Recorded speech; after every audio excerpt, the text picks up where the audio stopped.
Prime minister के office से एक पैकेज आया यहाँ पे कि साहब नॉन माइग्रेंट माइनॉरिटीज की हेल्प की जाए, लेकिन उस पैकेज को इन्होंने बाद में चेंज करके एक पर्टिकुलर कम्युनिटी के लिए कर दिया।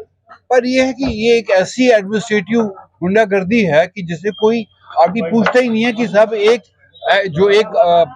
पॉलिसी दिल्ली से बन के आई, यहाँ पर कैसे वो चेंज कर दी गई अब टू ए पर्टिकुलर कम्युनिटी।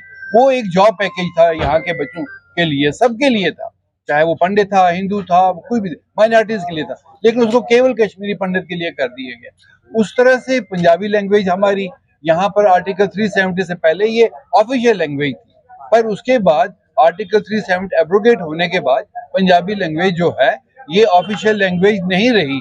पर उसके बाद स्कूलों कॉलेजों में जो पोस्टें थी, पंजाबी की पोस्टें थी, कहीं पर उन्हें इन्होंने एबॉलिश कर दिया और कई जगहों पर उन्होंने उन पोस्टों को ऐसे ही रखा। तो हम ये कहते हैं कि साहब इतना injustice with this community why? After all Punjabi language 200 साल से यहाँ थी। तीसरा बड़ा मुद्दा ये था कि भाई हम हमेशा इन पॉलिटिकल पार्टीज की मदद करते रहे हैं इलेक्शन में विद दिस होप कि हमारे मसले जो हैं रेड्रेस होंगे, लेकिन इस बार हमने ये फैसला लिया कि हम किसी पॉलिटिकल पार्टी की मदद नहीं करेंगे। जिस तरह उन्होंने हमें पिछाड़ के रखा, इस बार हम उन्हें पिछाड़ के रख देंगे कि हमारा वोट उनको नहीं जाएगा। बजाय इसके हम मेजॉरिटी कम्युनिटी की मदद से हम अपने कैंडिडेट या जो हमारे सिख कैंडिडेट कहीं भी आएंगे जहां सिख डोमिनेशन है पॉपुलेशन की, हम उनकी मदद करेंगे ताकि वो लोग किसी भी जगह जाके हमारी बात कर सके। तो इस तरह से मतलब हमारी कुछ जो इश्यूज थे हम उसको आज रखना चाहते थे, वही हमने यहाँ बात रखी है।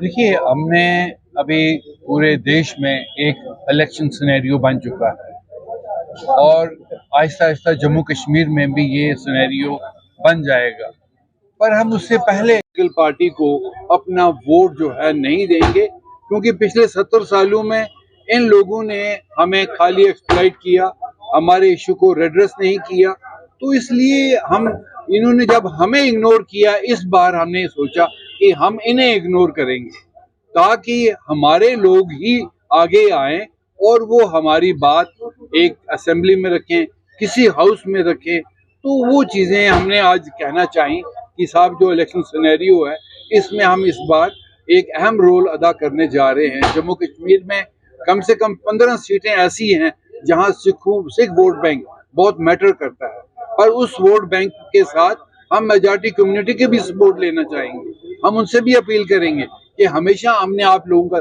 साथ दिया है, पूरे टर्मोइल में 30 साल में यहाँ रहे हैं, पूरी कश्मीरियत को हमने मजबूत करने की कोशिश की है, पर इस बार आप अपना एक रोल अदा करिए कि आप हमारे लोगों की मदद करिए। आप सिख के जो एक माइनॉरिटी है इसको आगे लाने की कोशिश करें ताकि हमारे बॉन्ड जो है इस जम्मू कश्मीर में बराबर बने रहें, स्ट्रांग रहें और हमारी इस कश्मीरियत को कोई बदनाम न कर पाए। तो इस चीज़ के लिए हमने आज रखा हमारी पंजाबी जबान। इवन यहाँ तक कि हम लास्ट गवर्नर साहब से मिले थे कि हमारे गुरुद्वारा बोर्ड का इलेक्शन होना चाहिए।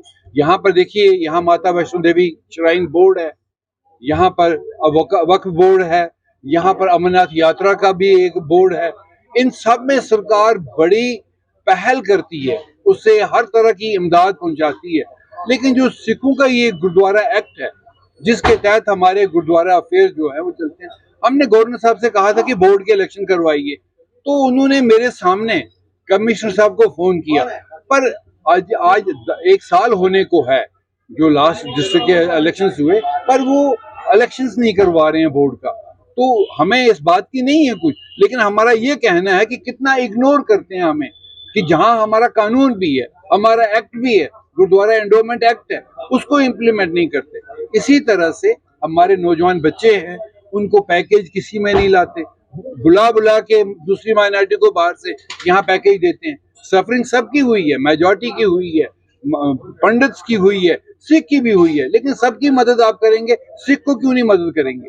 प्रधानमंत्री ने एक पैकेज दिया था नौजवानों को, यहाँ 700 पोस्टें दी थी, तो इन लोगों ने क्या किया, उसको होल्ड कर दिया, और जब वक्त आया तो इन्होंने उसको नॉन माइग्रेंट माइनॉरिटीज के लिए उसको नॉन माइग्रेंट कश्मीरी पंडित कर दिया। तो ये एक इतनी एडमिनिस्ट्रेटिव गुंडागर्दी है जो हम बड़ा बुरा मानते हैं इस चीज को, और इसीलिए हम पब्लिक के सामने रखना चाहते हैं कि पब्लिक शुड नो, कश्मीर के लोगों को समझ आना चाहिए कि किस तरह का एक एडमिनिस्ट्रेटिव सेटअप है जो यहाँ की माइनॉरिटी को इग्नोर कर रहा है। तो ये नाराजगी का इजहार हमारा आज यहाँ आज आपके सामने रखना। देखिए, सिख माइनॉरिटी बड़ी थोड़ी सी पॉपुलेशन है, हमारा पार्टिसिपेट करना कोई इसमें ज्यादा वो अहम नहीं रखता, लेकिन ये है कि हमारे कुछ सिख पॉकेट्स हैं।